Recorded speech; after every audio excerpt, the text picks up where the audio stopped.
এবারের UEFA champions league final ইন্টারের সঙ্গে Paris সা জার্মান বা পিএসজি একদম সমস্ত হিসেবটাকে গন্ডগোল করে দিয়েছে। সমস্ত বিশেষজ্ঞরা প্রায় সবাই, আমরাও বলেছিলাম যে ম্যাচটা 50-50, কিন্তু কোথাও একটা অন্য ভাবনা ছিল। প্রথমবার প্যারিসকে ইউরোপ সেরা করার জন্য লুইস এনরিকের, আমি অন্য সমস্ত কিছু বাদ দিলাম, যে সমস্ত মোমেন্টস মাঠে ক্রিয়েটেড হয়েছে, এত আবেগ ঘন মুহূর্ত, আমি কমেন্ট্রি করলে জানি না যে ওই মুহূর্তটা যখন লুইস এনরিকে ট্রফি নিয়ে উল্লাস করছেন, আনন্দ করছেন, বুকে পাথর চাপা দিয়ে, হয়তো কোথাও চোখের কোণটা একটু ভিজে আসতো সত্যি। কারণ যেভাবে কন্যাকে হারিয়েছিলেন 2015 বার্সেলোনার ট্রেবল জয়ের সময়, সেই মোমেন্টে তার পাশে ছিল তার প্রিয় কন্যা সানা, মাত্র 9 বছর। একটা খুব কমন বাচ্চাদের মধ্যে হওয়া ক্যান্সার, হাড়ের, অর্থাৎ গ্রোয়িং সেল যেখান থেকে বাড়ে, অস্টিওসার্কোমা, বাচ্চা ছেলেদের বেশি হয়, কিন্তু সানা দুর্ভাগ্য, সে ওই রোগে আক্রান্ত হয়ে ধরা পড়ার পর মেটাস্ট্যাসিস হয়ে গেছিল, অর্থাৎ শরীরে বিভিন্ন জায়গায় ছড়িয়ে গেছিল। আর তাই সেরা চিকিৎসা করা সত্ত্বেও তাকে মাত্র 5 থেকে 6 মাসের মধ্যে হারাতে হয়। বাট লুইস এনরিকে জীবনের একটা বড় শিক্ষা দিয়ে গেছেন যে আবারও কোনো কিছু শেষ হয় না, এবং সেটা কন্টিনিউ করে। আর সেই লড়াইটাই তিনি এই দলটার মধ্যেও দিয়ে গেছেন, অর্থাৎ যে দলটা খুব যুব দল, বড় নামগুলো চলে গেছে। কিলিয়ান এমবাপ্পেকে নিয়ে প্রচুর মিমস হচ্ছে, প্রচুর রঙ্গরসিকতা হচ্ছে, but again Kylian Mbappe one of the best players, চলে গেছেন। হয়তো এই সিস্টেমের তার ফাঁকটাকে এত অসামান্য পূরণ করেছেন এনরিকে, কাউন্টার প্রেস ফুটবল খেলে প্রচন্ড গতিতে, এবং বল হারানোর পর যে গতিতে তার দলের ছেলেরা দুর্দান্তভাবে ফেরত এসে, এবং এত হাই প্রেস প্রত্যেকটা মুহূর্ত শুরু থেকে, এবং প্রথম 20 মিনিটে 2টো গোল, আর গোটা ম্যাচে ইন্টারের মাত্র 2টো শট অন টার্গেট, এটাই প্রমাণ করে দিচ্ছে যে কিভাবে আজকে ইনজাগির মগজাস্ত্রকে একদম নিষ্ক্রিয় করে দিয়েছিলেন লুইস এনরিকে। অসামান্য একটা ম্যাচ দেখলাম, 5-0 তো অবশ্যই সবচেয়ে বড় ব্যবধান, 4-0 পার্থক্য 3 থেকে 4 বার হয়েছে ইউরোপিয়ান কাপ ফাইনাল এবং চ্যাম্পিয়ন্স লিগে। 7-3 বিগেস্ট মার্জিন হয়েছিল, অর্থাৎ 7 গোল, কিন্তু 5-0 বা 5 গোলের মার্জিন কখনো হয়নি। Absolutely 5 star performance. এবং সেটা আজকের আলোচনার জন্য আমাদের সঙ্গে যোগ দেবেন একজন অসামান্য ফুটবল অ্যানালিস্ট, সাংবাদিক, এবং চমৎকার ভাবে বিশ্লেষণ করতে পারেন আমাদের প্রিয় বন্ধু সৌর্য চৌধুরী। ফ্যান্টাস্টিক একটা how the match was won and lost, the ফাইনালটা তার ভারী চমৎকার ব্যাখ্যা করেছেন, শুনুন। গতকাল রাতে মিউনিখের অ্যালিয়ন্স এরিনাতে প্যারিস সাঁ জার্মা ইন্টার মিলানকে 5-0 স্কোর লাইনে দুর্মুশ করে তাদের প্রথম ইউরোপ সেরা হওয়ার খেতাব জিতে নিল। ইউরোপীয় ফুটবলের ইতিহাসে ইউরোপিয়ান কাপে এটা সবচেয়ে বড় ভিক্টরি মার্জিন। সত্যি কথা বলতে কি, খেলার আগে আমি প্রেডিক্ট করেছিলাম, আমার মনে হয়েছিল যে প্যারিস যদি প্রথম গোলটি পেয়ে যায় এবং দ্রুত পেয়ে যায়, তাহলে তাদের এই ফাইনালে রোখা মুশকিল হবে। লুইস এনরিকের কোচিংয়ে এই দলটি একটি খুব সৃষ্টিশীল মেশিনের মতো কাজ করে। তাদের সেই তারকাখচিত দল হয়তো এখন আর নেই, অর্থাৎ নেইমার চলে গেছেন আগেই, এমবাপে চলে গেছেন রিয়াল মাদ্রিদে, মেসিও আর নেই।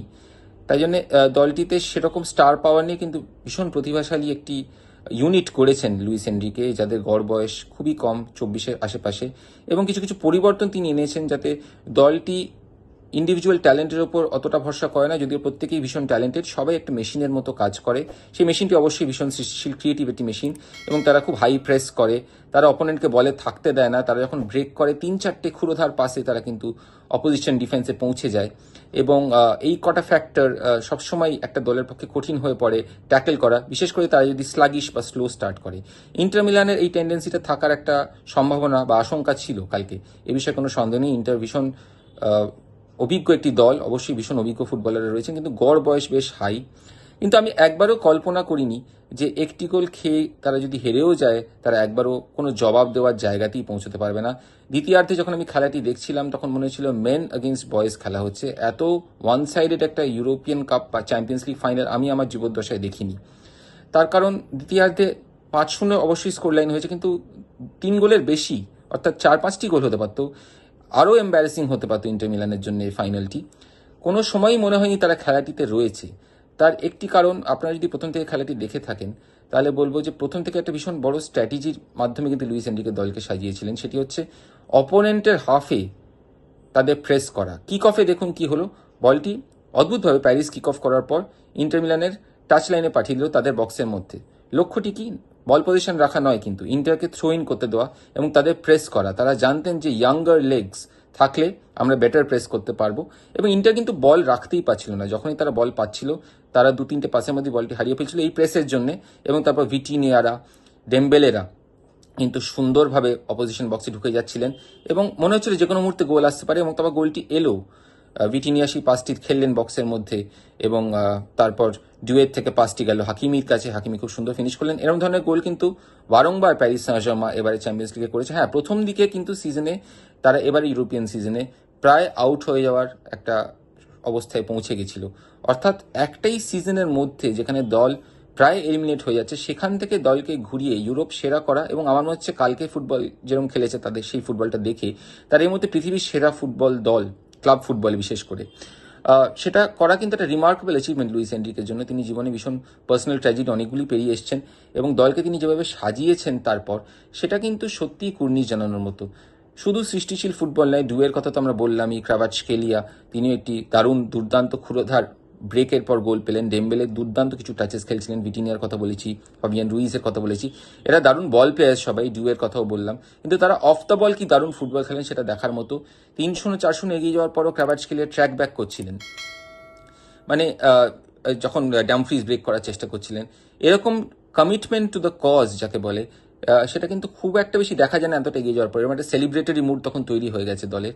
এবং ইন্টারের থেকে যে ফুটবলটা আমরা দেখলাম সিমোনে ইনজাগি দলের থেকে, এত অভিজ্ঞ এত ওয়াইলি একজন কোচ, তাতে আমি বেশ হতাশ। পুরো মিডফিল্ড তাকে বদলে ফেলতে হলো, চালহানলু বা মিকিটারিয়ানকে তুলে নিতে হলো। ডিফেন্সে কেউ দাঁড়াতেই পারলেন না এই পিএসজির যে টরেন্ট অফ অ্যাটাক্সের বিরুদ্ধে। কিন্তু সত্যি কথা বলতে কি, তার কাছে হয়তো সেই পার্সোনালিটিটা ছিল না। বাকি খেলাগুলো তারা নিজেদের উজাড় করে দিয়েছিলেন চ্যাম্পিয়ন্স লিগে। বার্সেলোনার সঙ্গে মানে একদম মৃত্যু মুখ থেকে ফিরে এসেছিলেন, কিন্তু কালকে মনে হচ্ছিল কোনো সময়ই তাদের সেই স্ট্যামিনা নেই, তাদের সেই ক্রিয়েটিভিটি নেই, তাদের বল ধরে রাখার ক্ষমতা নেই। এবং 5 গোল কেন 7 গোল কাল হতে পারত। খুবই একটা remarkable champions league final. Enrique জীবনে অনেক ব্যক্তিগত ট্র্যাজেডির মধ্যে দিয়ে গেছেন। তার মেয়েকে তিনি হারিয়েছেন ক্যান্সারে, এবং কালকে একটা ভিন্ডিকেশন, তিনি আগেও চ্যাম্পিয়ন্স লিগ জিতেছেন। একটি দলকে কিভাবে নিজের দর্শনে গড়তে হয় সেটা হয়তো লুইস এনরিকে কাল প্রমাণ করে দিয়েছেন, এবং তার দল সেটা খেলেছে। সেই ফুটবলটা ট্রেবল জিতলো তারা কাল, এবং এতটা ডিজার্ভিং একটা দল ইউরোপ সেরা হচ্ছে সেটা হয়তো খুব একটা রিসেন্ট টাইমসে দেখা যায়নি। ইন্টার মিলান যখন ম্যানচেস্টার সিটির সঙ্গে ফাইনাল খেলেছিল, ইন্টার এতগুলি সুযোগ তৈরি করেছিল। কালকে সেকেন্ড হাফের একদম যখন খেলাটা হাত থেকে বেরিয়ে গেছে তখন থুরাম একটা সুযোগ পেলেন, একটা গোল শট নিলেন। তার আগে অবধি প্রায় কিছুই তারা তৈরি করতে পারেনি। এবং স্ট্র্যাটেজি হোক, পার্সোনেল হোক, এবং পারফরমেন্স অন দ্য ফিল্ড হোক, প্রত্যেকটা প্যারামিটারই কিন্তু কালকে প্যারিস সাঁ-জার্মাঁ ইন্টারের থেকে এগিয়েছিল। একদিকে হর্ষ উল্লাস তাদের ভক্তদের, তাদের কোচিং স্টাফেদের, তাদের প্লেয়ারদের। অপরদিকে ইন্টারের মতো একটি ঐতিহ্যশালী ক্লাবের সমর্থকরা যেভাবে ভেঙে পড়লেন, তাতে তাদের একটা রিবিল্ডের সময় এসে গেছে। এই সিজনে তারাও ট্রেবল জিততে পারতেন, কিন্তু একটিও ট্রফি তারা পেলেন না। এবং সিমোনে ইনজাগিকে কিন্তু আবার ভাবতে হবে এই দলটিকে নিয়ে কীভাবে এগোনো যায়। অপরদিকে প্যারিস ডিজার্ভিং ইউরোপিয়ান চ্যাম্পিয়ন্স। এবং সত্যি আবার এই পয়েন্টে রিপিট করব, আমার জীবদ্দশায় বয়েজ এগেনস্ট মেন এরকম একটা চ্যাম্পিয়ন্স লিগ ফাইনাল খুব কমই দেখেছি। হয়তো বার্সেলোনা তার সেরা যুগে যেবার ম্যানচেস্টার ইউনাইটেডকে হারিয়েছিল, স্কোর লাইন এতটা ওয়ান সাইডেড হয়নি, কিন্তু খেলাটির ধাঁচ কিছুটা সেরকম ছিল। কিন্তু কালকে সেসবও পিএসজি ছাপিয়ে গেছে।